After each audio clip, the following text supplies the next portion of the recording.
Boa noite. Aqui em cima, né, depois de um acampamento, dá duas impressões, eu acho, né? Ou esse cara é fominha por falar no microfone, né? Ou, sei lá, a gente planejou errado a data. Mas não, na verdade, a gente planejou certo a data. Muito tempo eu tenho aprendido com o Cláudio planejamento sobre a vida. E é um cara que tem me ensinado muito sobre planejamento, e há uns 4 meses, pelo menos, atrás, e ele falou sobre essa data, sobre essa mensagem. E o Galpão é um local muito maduro quanto à mensagem, quanto à reflexão, porque eles pensam realmente, né, por exemplo, já rolou uma reunião sobre os temas do ano que vem, sobre as coisas que realmente são tendências na cultura, para que a gente possa conversar. Então, o Cláudio, há 4 meses atrás, falou sobre essa data. Não estou aqui de surpresa, não é a mais, já estava preparado. Até foi gentil demais em ligar para mim e falou: você não quer mudar? Você vai chegar cansado, sem voz, né? Eu falei: Cláudio, eu já preparei tudo, né? Você tem mais facilidade para fazer assim do nada, né? Mas deixa assim mesmo, né?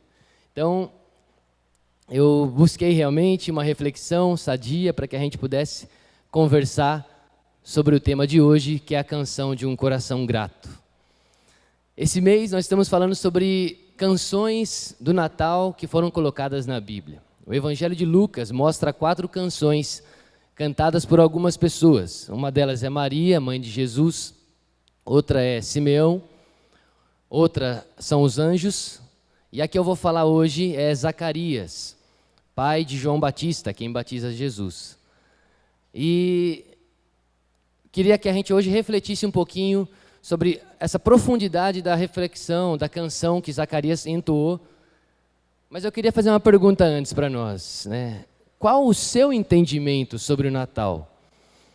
O que vem na sua cabeça, o que passa pela sua cabeça quando a gente fala sobre Natal? Fora essa música da Simone, né, que a gente cantou como Vitor e Léo aí, né? Essa música falou de Natal, né? Então é Natal. Sempre vem essa música na cabeça, né, como tema do Natal. Mas talvez aqui essa pergunta seja um pouco óbvia, né? Assim, passa o nascimento de Jesus. Legal, bacana. Se a gente tivesse talvez dentro do nosso serviço, talvez a nossa resposta seria diferente. A gente ia pensar talvez uma forma mais econômica da situação, né? Em outro contexto a resposta seria diferente. Por isso que eu quero dizer para vocês o que tem a ver o Natal, na verdade, com a sua vida. O que o Natal realmente significa para você? E a reflexão que eu quero fazer aqui junto com você hoje é que o Natal possa, de alguma forma, ressignificar a nossa vida sobre o entendimento do Natal. Possa realmente entender que Deus tem alguma coisa muito além daquele bebezinho que nasceu num presépio. O que normalmente passa na nossa cabeça é que Jesus simplesmente ali nasceu naquele presépio e tal, maravilha, a gente sabe da história da Virgem Maria, que foi concebida ali pelo Espírito Santo, e ali vieram magos para adorar e ter toda aquela situação, bacana demais. Mas qual talvez seja um dos problemas disso? Para muitos, o Natal sempre vai comemorar somente o nascimento, e Jesus acaba sendo sempre aquele menininho carente e indefeso. Aquele carinha que está ali no braço de Maria, do lado de José, ali do lado das outras pessoas, e Jesus sempre fica sendo o menorzinho da história, né? Então, é uma coisa mais assim, meiga, né? Uma coisa mais bonitinha, né? O presépio, Jesusinho, né? E é lindo mesmo, é o nascimento, né? Mas talvez a gente tenha que começar a pensar que esse é o momento a qual Deus pisou na história e entrou realmente para fazer algo diferente em toda a história, inclusive na sua vida e na minha vida no particular. Nesses evangelhos, no Evangelho de Lucas que nós estamos lendo, ele fala justamente de um texto que fala que Jesus crescia em sabedoria, estatura, graça diante de Deus e dos homens. A religião normalmente sempre vai ter Jesus como esse menininho mais indefeso. E esse cara aqui, de alguma forma está ali, às vezes também, por ele ser pequenininho, né, bonitinho, parece que a gente começa a trazer isso para nós também, então Jesus tem que fazer nossos mimos também, agradar a gente de alguma forma. E Lucas não deixa de dizer que Jesus crescia, e não crescia só diante de Deus, crescia também diante dos homens. Então o Natal já começa a tomar um entendimento de que não para só ali, ali começa uma história. Ali inicia algo que Deus estava fazendo para marcar toda a nossa vida e toda a história da humanidade. Outra ideia religiosa também sobre o Natal, um pouco bem nada sadia, é que Jesus é mais um dos profetas que nasceram. É um mestre da moral, um ser iluminado, né? Aquela frase de que todas as religiões levam a Deus. O Natal bíblico é um pouco diferente do Natal do senso comum. E eu preciso, de alguma forma, falar que às vezes a gente tem algumas expectativas, a gente gosta de algumas coisas, né? Mas não poderia me tornar uma pessoa que, de alguma forma, omitisse também algumas verdades. Isso não é uma verdade. Nem todos os caminhos levam a Deus. Só existe um caminho que leva a Deus, a Bíblia diz, e esse caminho é Jesus. Os adolescentes são demais, né, cara? Ixi, obrigado, cara. Bom, tirou até minha inspiração aqui. Mas muito bacana que tem umas frases, né, assim que pensar para chegar em Deus é como se pensasse numa árvore, vários ramos, todos conectam a Deus. Mas a Bíblia não diz isso. A Bíblia diz que há uma pessoa que nasceu, morreu e ressuscitou. E essa pessoa, sim, nos conduz ao Pai. As outras, sim, às vezes são muito carregadas de graça, de palavras de sabedoria. Não quer dizer que não tem nada de Deus. Há muito de Deus em muitos mestres da moral. Mas Jesus não era um mestre da moral e nem um ser iluminado, como dizem algumas coisas. Jesus era o Filho de Deus. Era aquele que realmente veio para pisar na história e participar da história. Deixa eu fazer um parênteses aqui. Eu estava falando sobre Pokémon com os adolescentes lá. E há um Deus no Pokémon que participa da história daqueles que realmente são treinadores de Pokémon. O nosso Deus é assim também. Eu fiz essa conexão com eles. Não é verdade? O nosso Deus, de alguma forma, ele não só cria as coisas, mas ele vem participar da história. E o Natal é justamente o momento a qual a gente pensa nesse momento, a qual Deus pisa na terra para que, de alguma forma, algo novo a gente entenda. E Zacarias vai falar um pouco mais profundamente sobre isso. Mas essa ideia de que todos os caminhos levam a Deus, tem um cara muito conceituado dentro da igreja presbiteriana também, que é o Hernandes Dias Lopes, e ele diz que Jesus não é um dentre muitos outros caminhos, ele é o caminho. Jesus não veio apontar um caminho, ó, ali é o caminho certo, ou faça isso, né? Ele falou, eu sou o caminho. Há uma diferença muito grande em apontar um caminho e ser o caminho. Uma outra pessoa, que eu queria falar agora uma frase dela para vocês, é C.S. Lewis. C.S. Lewis é o criador das Crônicas de Nárnia, um cara fantástico também dentro do mundo cristão, e ele escreve uma frase assim: estou tentando impedir que alguém repita a tolice dita por muitos a respeito de Cristo. Estou disposto a aceitar Jesus como um grande mestre da moral, mas não aceito a sua afirmação de ser Deus. Essa é a única coisa que não devemos dizer. Um homem que fosse somente um homem e dissesse as coisas que Jesus disse, não seria um grande mestre da moral. Ou esse homem era e é o Filho de Deus, ou não passa de um louco ou coisa pior. Você pode tratá-lo como um louco, pode cuspir nele, matá-lo como um demônio, ou pode render-se aos seus pés e chamá-lo de Senhor e Deus. Mas ninguém venha dizer que ele não passava de um grande mestre humano. Ele não deixou essa opção e nem quis deixá-la. O que ele está dizendo aqui é que entender Jesus simplesmente como um cara bonzinho, que veio ensinar comportamentos éticos e morais, é o que Jesus não deixou como opção. Se você estudar realmente aquilo que Jesus falou, ou ele estava falando que ele era o Filho de Deus, o Deus na história, ou ele era um louco, um demônio, um cara que realmente devia ser morto na cruz, assim como foi.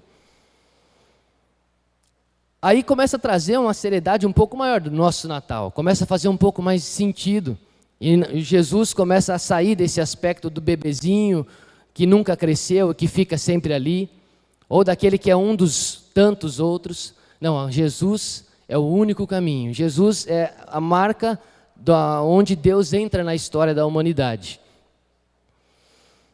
Então, quando olhamos e refletimos sobre o que Zacarias cantou, que é o que a gente vai falar daqui a pouco, a gente vai ver que a grande diferença entre o Jesus da religião e o Jesus da Bíblia. O Jesus da religião, eu fiz questão de colocar um cara que estava pintando um quadro.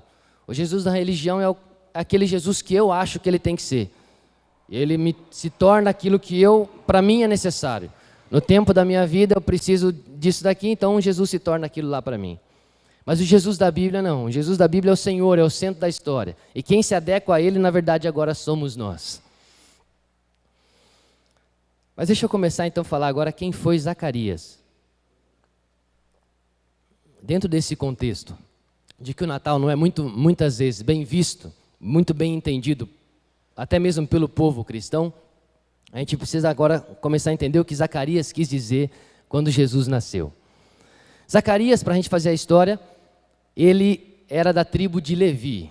Tribo de Levi eram os caras que de alguma forma trabalhavam para Deus no templo. Eram os caras que tinham alguma função aqui dentro. Todas as pessoas que têm alguma função aqui dentro, vamos dizer que fosse da tribo de Levi. É isso que significa. Zacarias era um desses, casado com Isabel. E eles já eram velhinhos. E num turno dele, de ir até o templo e acender incenso para Deus, aparece um anjo. O anjo Gabriel aparece para ele. E na hora que a Bíblia relata ainda que ele, na hora que viu o anjo, ele se depara e assusta de uma forma ali tremenda. E aí o anjo fala, calma, fica tranquilo. Vocês têm orado quanto a ter um filho, né? Porque a sua mulher é estéril, você nunca pôde ter um filho. E vocês são velhos já também, então não dá para ter um filho. Mas eu vim dizer aqui que vocês vão ter um filho. E esse filho deve se chamar João. E esse filho não vai ser só um filho. Ele vai também preparar o caminho para aquele que virá. O Messias, o tão aguardado Messias. E aí então, na hora que Zacarias escuta aquela mensagem, já velho, e com aquela imensidão de, puxa, eu vou participar da história do Messias, meu filho, ele fica um pouco incrédulo no assunto, fala, não acho que vai acontecer, mas será mesmo que vai... Aí o anjo, percebendo que ele duvida, fala, a partir de agora, até o nascimento do seu filho, você vai ficar mudo, você não vai falar mais. E ele fica mudo a partir daquele momento, e conta a Bíblia também que ele demora um pouco mais para sair do templo, porque era uma coisa sempre muito mecânica. O Antigo Testamento eram mais rituais, que faziam sentido na época, mas ele ali começa a demorar para sair, na hora que sai ainda não fala mais nada, e as pessoas começam a olhar para ele, mas em vez de se assustarem, de alguma forma começam a entender que alguma coisa tinha acontecido com Zacarias. E ele não conseguia falar mais nada, explicar o que estava acontecendo. E ele chega em casa, depois de um tempo, dada a notícia que sua esposa Isabel estava grávida. Bom, Isabel tem ali, eu acho que com os seus 9 meses de gestação, mais ou menos, vou caracterizar aqui, vou imaginar essa data.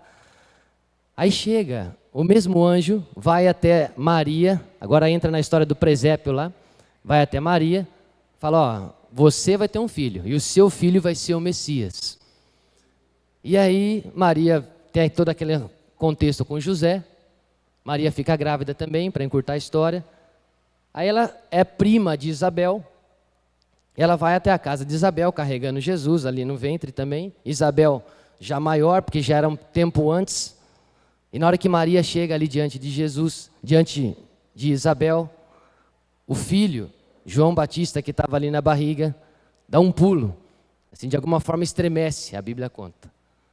E aí eu já queria pensar aqui que todo mundo que carrega Jesus dentro de si, quando chega em alguns lugares, promovem esse tipo de sentimento bom nas outras pessoas. A Bíblia fala que Isabel se sentiu cheia de Deus e sentiu que o ventre dela de alguma forma se mexeu ali e algo tinha de novo naquele momento. Bom, queria ler então, antes disso, eu não posso esquecer uma partinha dessa narrativa aí.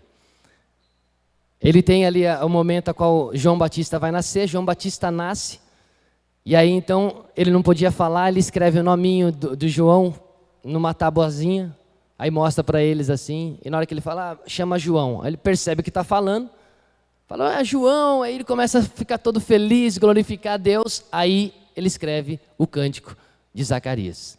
Entendeu porque eu falei tudo isso aí e tal?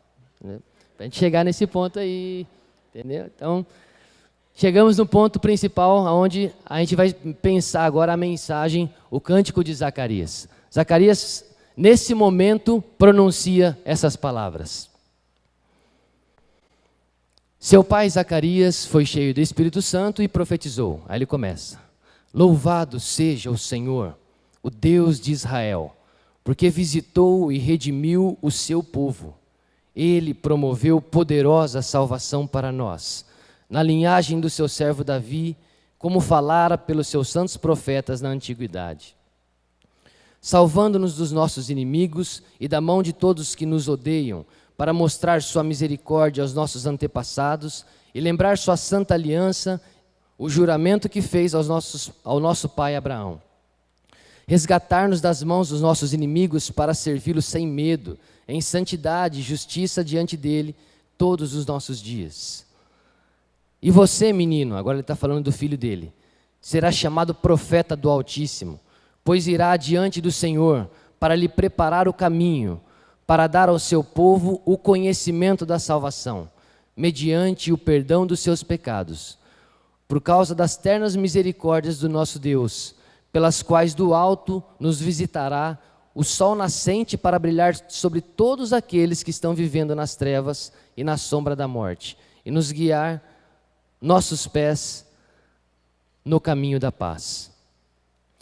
Se a gente for pegar esse texto inteiro, né, um texto grande, a gente poderia falar um monte de coisa dele, mas eu queria tirar 3 pontos principais para que a gente possa meditar. Primeiro deles, se a gente lembrar o comecinho, Zacarias sai de cena, porque em vez de ele falar que Deus visitou a ele, ele fala Deus visitou o seu povo. Ele não traz um Deus exclusivo para si. Ele não se torna o centro da história, aquele que foi visitado. Ele sai de cena e entende que de alguma forma a história é de Deus, é Deus que está escrevendo, e ele joga Deus no centro e fala, Deus visitou o seu povo e eu só fui escolhido para participar dessa história, podendo dar ao meu filho. E dentro dessa lição, a gente pode começar a entender um pouco mais desse Deus que está nascendo no Natal, aqui nessa data celebrada aqui, que é um Deus que de alguma forma é o centro. A gente precisa de alguma forma começar a refletir que em alguns momentos da nossa vida, algumas orações que a gente faz, ou às vezes o nosso entendimento a respeito daquilo que é Deus, muitas vezes está equiparado a um Deus que nos presta culto, que nos serve, que faz as coisas que eu preciso e na hora que eu preciso. E Zacarias entendeu que por mais generoso que Deus estivesse sendo com ele, olha Deus, é você que é o centro e eu sou grato por participar da sua história.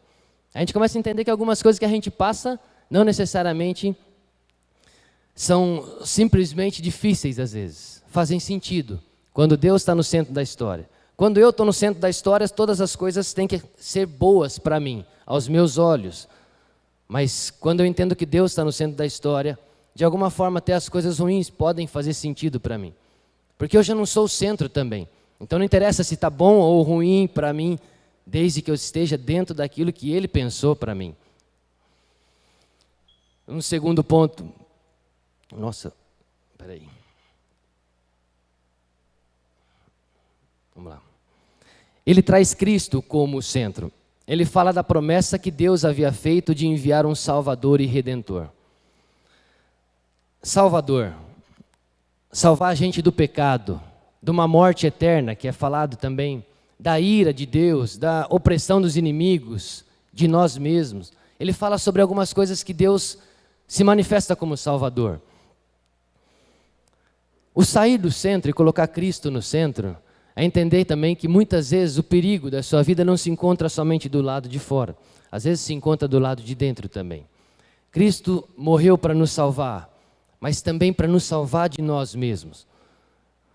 Nós precisamos começar também a dar alguns passinhos para trás em relação ao ser o centro, né? E eu falando aqui, falei nos adolescentes, falando aqui essa noite de novo, né? Parece que... Mas a questão não é você estar no centro ou não. A questão principalmente é a motivação do seu coração. Como você lida com algumas situações. A intenção de Zacarias era mostrar que aquele que estava vindo era Salvador e Redentor. E Redentor também tem um outro significado, que é aquele que de alguma forma nos reconecta a Deus. Com a morte de Cristo na cruz, a humanidade foi redimida dos seus pecados, foi reconquistada, reconectada a Deus. Um exemplo disso é, muitas pessoas que estavam no acampamento não tinham referência de Deus. Mas quando de alguma forma Deus começa a ser comunicado, expressado, e as pessoas começam a ler isso, elas começam a se entender de novo reconectadas a Deus. Podem de novo ter acesso a um Deus que é vivo, a um Deus que de alguma forma quer conversar com eles. E o terceiro ponto. Só então ele fala do seu filho, João Batista. Diz que seu filho irá preparar o caminho para Jesus, trazendo uma mensagem de arrependimento.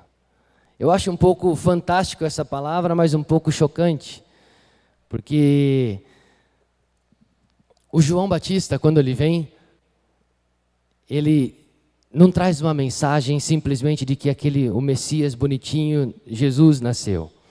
Ele traz uma mensagem de alguma forma que indicava uma má notícia, que vai falar justamente essa segunda frase. Ele fala sobre quem são aqueles que estão na sombra da morte, ou qual é a mensagem que Jesus trouxe, igual a de João.